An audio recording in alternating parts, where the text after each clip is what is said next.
Welcome to Traveling with Glenn, a series of bicycle touring adventures designed to educate, to entertain, and to inspire the viewer. I am your host, Glenn Davis.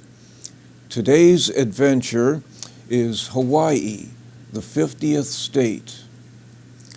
After touring Australia, I spent 5.5 weeks in Hawaii, bicycling on Oahu, Hawaii, the Big Isle, and Kauai, the Garden Isle. We begin our tour of Hawaii on Waikiki Beach in Honolulu.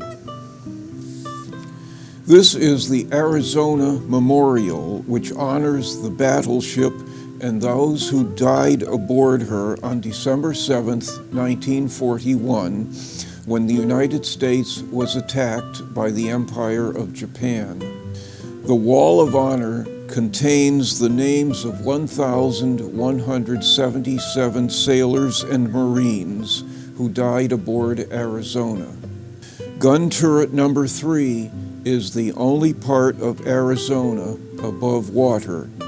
After more than 75 years, drops of oil still leak from the ship and rise to the surface. One of Arizona's bells, a mural of Arizona, one of Arizona's anchors,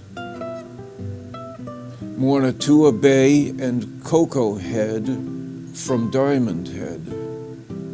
The Cathedral Church of St. Andrews was built in 1867. And here we see the cloister and the bell tower of St. Andrews. A coconut palm. This is a tree that you would not wish to sit under in the event that a coconut should fall, because this is a sampling of the coconuts from that tree. 2 young men walk into a store owned by an elderly native Hawaiian man. And one of the young men asks, "Excuse me, but could you settle a bet? Is the name of your state pronounced Hawaii or Hawaii?" And the elderly man replies, "Hawaii." And after the young men thank him, the elderly man replies, "You're very welcome." This is Washington Palace, built in 1847. It is the official residence of the governor of Hawaii. Iolani Palace, built in 1879, was the royal residence of rulers of the Kingdom of Hawaii, from King Kamehameha III to Queen Liliuokalani. It is the only royal palace on United States soil. A statue of King Kamehameha I, or as he was also known, King Kamehameha the Great, who was born in 1736 and ruled the Kingdom of Hawaii from its establishment in 1810 until his death in 1819. Ali'iolani Hale, built from 1872 to 1874. The name means heavenly kings. It is currently the home of the Hawaii State Supreme Court. Ali'iolani Hale was the seat of government for the Kingdom of Hawaii until 1893, and for the Republic of Hawaii from 1894 to 1900. It is not within the scope of this presentation to detail the end of the Kingdom of Hawaii, but a few brief remarks are in order.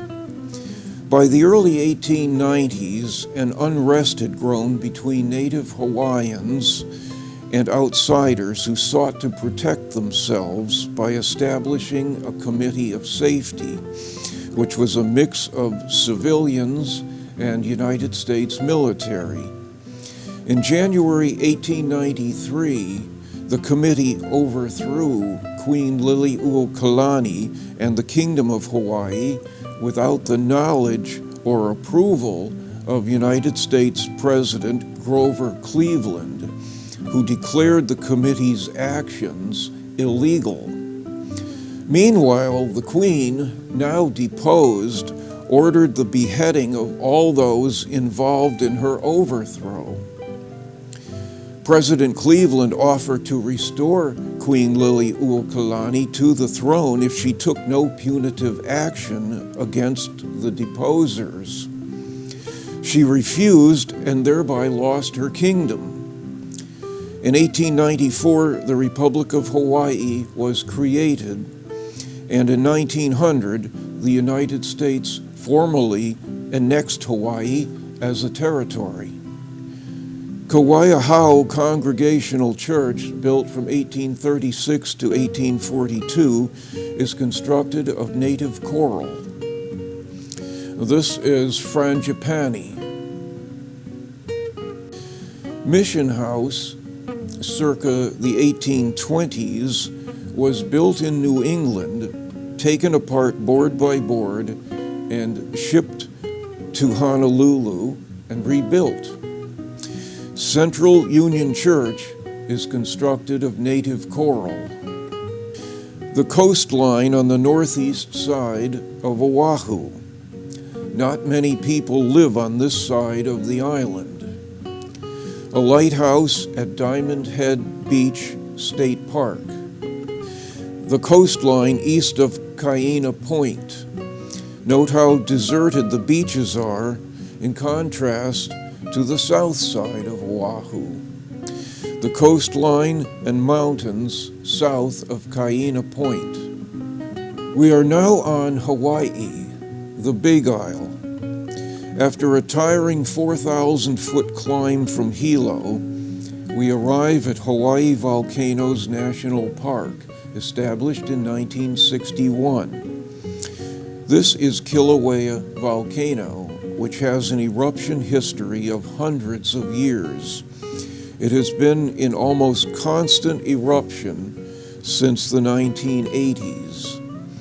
Most of the world's volcanoes are on the Pacific Ring of Fire, where tectonic plate collisions create and fuel them. The Cascade Range, which I'll discuss on another tour, is part of that Pacific Ring of Fire. Hawaii is the exception. Located in the center of the Pacific Plate, Hawaii was and still is being formed by the volcanic process. 60 miles beneath the Earth's crust, magma, or molten rock, is forced up through cracks in the crust. It collects in reservoirs 2 miles beneath the Earth's surface. In time, pressure, gases, and earthquakes allow the magma to spew forth. Hawaii's volcanoes seldom pose a danger to life, as the magma is basaltic and contains gases which are not as explosive as the rest of the world's volcanoes. Hawaii's volcanoes seldom shoot molten lava more than 1,500 feet into the air, and thus are fairly safe to observe from at least half a mile.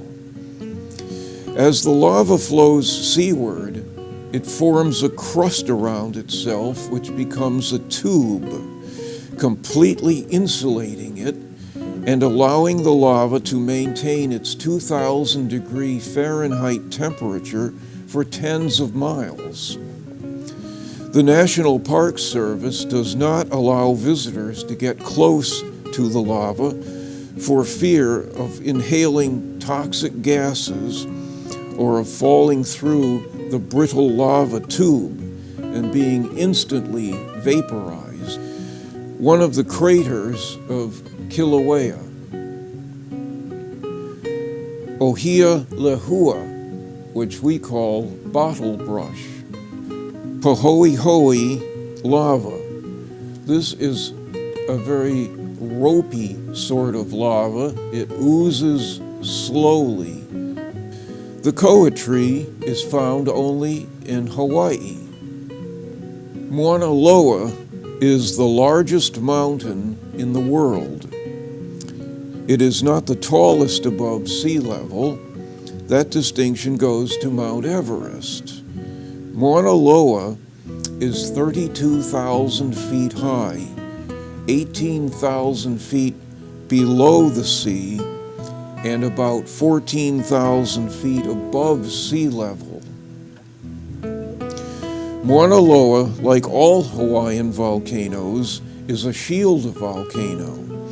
They do not have the classic cone shape like Vesuvius and Fuji, or as St. Helens used to have.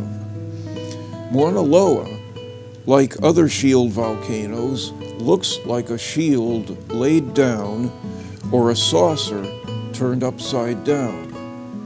Ferns are pioneer plants and are among the first to take root in lava. Sunset from Mauna Kea, elevation 13,796 feet. You can enjoy Hawaii's beaches, swim and surf, and drive to the top of Mauna Kea and play in the snow on the same day. Observatories are located on the summit for a clear view of the sky. This is a view of Waipo Valley, headland, and 600-foot-high waterfall. And a closer look. This is a hibiscus. Waipo Falls is a 1,300-foot-high waterfall, 300 feet high on the top and 1,000 feet high on the bottom. It was a difficult walk to reach the base of the falls over a rough track, and at times it was necessary to cross a swiftly moving stream. Sometimes I found myself chest deep in water. At the base of the falls, the force of the water creates a strong wind, which is almost strong enough to knock a person over. And the mist that the falls generate can soon soak a person. Tree ferns and other native bush. An African tulip. The Kaua'aha'o Church, built in 1841. Hulahe'e Palace, built in 1838, was the vacation home of Hawaiian royalty.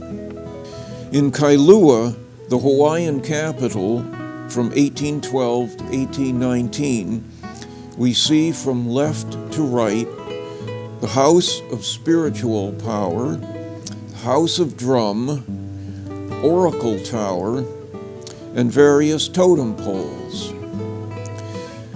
This religious temple served King Kamehameha I, or as he was also known, the Great, when he returned to the Big Island in 1812.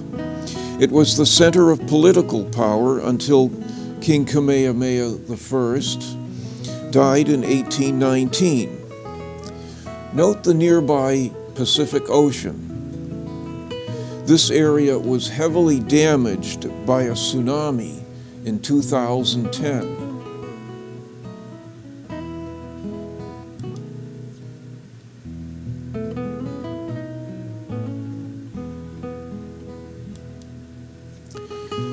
Now on Kauai, the Garden Isle, and oldest of the Hawaiian Islands, we see Kilauea Lighthouse. Opa'eka'a Falls is 151 feet high. The Wailua River. The Waioli Mission House, built in 1912. Hanalei Valley. Near Hanalei, we see a beach, native bush, and the ocean. Ke'e Beach and the spectacular Napali Cliffs. Sunset from Ke'e Beach. What is Hawaii's future? The islands are moving to the northwest at 3 to 5 inches per year. In 17 million years, present-day Hawaii will be approximately where Midway Island is currently located. In 70 million years, the Hawaii that we now know will disappear into the Aleutian Trench, 3,500 miles distant. Don't delay. Make your vacation plans today. Thank you for viewing Traveling with Glenn. Be sure to tune in to each and every adventure as we tour this fascinating world. Until then, I wish you happy trails.